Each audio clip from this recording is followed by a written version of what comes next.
یہ آدھا تیتر آدھا بٹیر نہیں اللہ کو چاہیے اس قسم. اسی کو قرآن میں سورہ حج میں کہا گیا. بعض لوگ ایسے ہیں جو دین پہ کنارے کنارے چلنے کی کوشش کرتے ہیں کہ میٹھا میٹھا ہاف ہاف تک کوڑا کوڑا تھو. اس لیے آپ دیکھ لیں کتنے وائزین ہیں, وہ کبھی بھی پبلک میں آ کے ایسی بات نہیں کرتے کہ جو پبلک اس کی وجہ سے مجمع چھٹ جائیں. ان کے سارے مجمع چھٹ جائیں. جو اتنے ہزاروں لوگ انہوں نے اپنے ساتھ لگائے نا, اگر لوگوں کو سچائی والی بات بتا دیں نا, اچھا وہ پوری زندگی کہتے ہیں نہیں پہلے لوگوں کو ہم قریب تو کریں نا پھر بتا دیں گے ان کو کہ آپ یار 60 سال ہو گئے ہیں واز کرتے ہوئے, بوڑھے ہو گئے ہیں, آپ نے کب مرنے سے 1 سیکنڈ پہلے لوگوں کو صحیح بات بتانی ہے؟ پوری زندگی جھوٹ ہی سناندے رہے ہو, گپ شپ ہی سناندے رہے ہو, جھوٹے واقعات. وہ کب آئے گا وہ وقت؟ یہ نبیوں کی دعوت نہیں ہے. نبیوں کی دعوت یہ ہے کہ پہلے دن سے اسٹریٹ فارورڈ, اور کسی نے لینا ہے لے, نہیں لینا تو جائے. نبی علیہ السلام کو قرآن پاک میں بار بار کہا گیا کہ فَلَعَلَّكَ بَاخِعٌ نَفْسَكَ عَلَىٰ آثَارِهِمْ إِن لَّمْ يُؤْمِنُوا بِهَٰذَا الْحَدِيثِ أَسَفًا. نبی علیہ السلام آپ اپنے آپ کو جان کو ہلاک کر لیں گے اس غم میں کہ لوگ حق بات قبول نہیں کرتے. آپ کا کام صرف دعوت دینا. اسی طریقے سے طٰہَ مَا أَنزَلْنَا عَلَيْكَ الْقُرْآنَ لِتَشْقَىٰ إِلَّا تَذْكِرَةً لِمَن يَخْشَىٰ. ہم نے قرآن اس لیے نازل نہیں کیا کہ آپ مشقت میں پڑ جائیں کہ لوگ ایمان نہیں لا رہے, میں اتنی کوشش بھی کرتا ہوں, آپ کو مشقت میں نہیں ڈالا ہم نے. ٹھیک ہے, یہ صرف اس کے لیے نصیحت ہے جو نصیحت قبول کرنا چاہے. فذکر بالقرآن من یخاف وعید. قرآن سے آپ اس کو واز کریں جو اللہ کی دھمکی سے ڈرتا ہے, اور جو نہیں ڈرتا اللہ تعالیٰ ماتا اس کو چھوڑ دو. فذکر ان نفعت الذکر. اے نبی علیہ السلام نصیحت کریں اس کو جس کو نصیحت کرنے کا فائدہ ہو. سیذکر من یخشی. نصیحت اس کو کریں جو ڈر جائے. ویتجنبها الاشقی. اور اس کو تو چھوڑ دیں جو بدبختی کی آخری انتہا کو پہنچ چکا ہے کہ آپ کی بات ماننے کے لیے تیار نہیں. وَيَتَجَنَّبُهُ الْأَشْقَى الَّذِي يَصْلَى النَّارَ الْكُبْرَى. ایسے شخص کا علاج یہ ہے کہ اس کو ہم آگ پہ تلیں گے, بڑی آگ پہ. ثُمَّ لَا يَمُوتُ فِيهَا وَلَا يَحْيَا.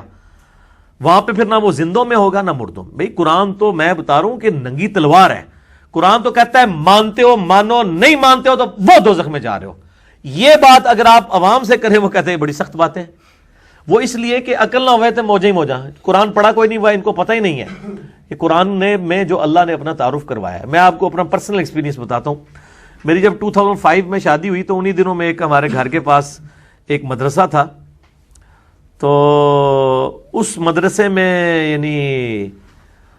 یعنی شادی کے بھی 2-3 سال کے بعد کی بات ہے, مدرسے کے اندر یہ غالباً 2008 کے 9 کی بات ہے, شادی کے 4 سال کے بعد. تو وہ رمضان شریف میں پورا دورہ قرآن کراتے تھے. تو صبح کے وقت تو میں نے اپنی وہ عورتوں کو, ایک معلمہ تھیں وہ ڈاکٹر فرحت ہاشمی کی کلاس فیلو بھی ہیں, تو میں نے اپنی وائف کو کہا کہ ٹھیک ہے بچے پیچھے سنبھالوں گا, تم صبح چلی جایا کرو. تو وہ صبح 8 سے تو تقریباً 12 بجے تک نا وہاں پہ قرآن پاک اس نے کور کیا پورا, یعنی تقریباً 25-26 روزوں میں پورا قرآن انہوں نے مکمل کرا دیا, صرف ترجمہ. تو میں نے اس کو کہا کہ قرآن پڑھ کے تم نے کیا سیکھا ہے؟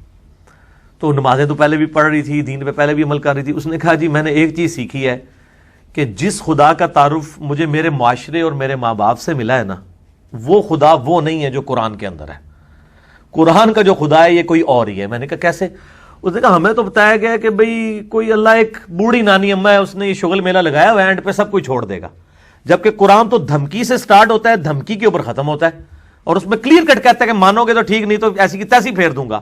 میں تو ڈر گئی ہوں قرآن پڑھ کے کہ اللہ تعالیٰ تو اپنے معاملات میں بڑا سخت ہے. میں نے کہا ہاں اب پتہ چل گیا یہی ہے اصل میں دین. لیکن یہ مرنے کے بعد پتہ چلے گا, جو مولا علی علیہ السلام کا قول ہے کہ انسان سویا ہوا ہے, جیسے ہی مرے گا تو جاگ اٹھے گا, اوہ یہ کیا ہوا. تو یہی کچھ ہی ہونا ہے, کیونکہ ہم نے تو بڑی امیدیں لگائی ہوئی ہے کہ یار کسی نے کہنا یار میں تو ہر مہینے 11ویں دینا سا. تو شیخ عبد القادر جیلانی جو ہے وہ, جس نے اشرف علی تھانوی صاحب نے بھی نقل کیا ہے کہ جی ایک بندہ مر گیا تو قبر میں جناب وہ اشرف علی تھانوی صاحب کہتے ہیں کہ جی وہ شیخ عبد القادر جیلانی کا وہ دھوبی تھا. اس سے جب سوال پوچھا مر ربو کا, اس نے کہا میں شیخ عبد القادر جیلانی کا دھوبی ہوں. پوچھا ماں دینوں کا, انہوں نے کہا میں دھوبی ہاں. تیسرا انہوں نے کہا میں دھوبی ہاں. تو وہ فرشتے انہوں مان لگے, اللہ نے کہا چھاڑ دو, انہیں کہہ نہیں دیتا ہے, جواب دے دیتا ہے. بھئی یہ جواب قرآن و حدیث میں تو نہیں آیا. چھڈے چھوٹے نہیں, سب جھوٹ کھڑے ہوئے اللہ دے بندے ہو. قبر کے 4 سوالات میرے یوٹیوب پہ کلپ ہے, آپ دیکھ لیں, اس میں میں نے پورا کھول دیا کہ فاسق و فاجر کے ساتھ کیا ہونا ہے. اور قبر کے 3 نہیں 4 سوال ہیں. چوتھا سوال ہی سب سے اہم ہے کہ تو نے خود پڑھ کے عمل کرنے کی کوشش کیوں نہیں کی.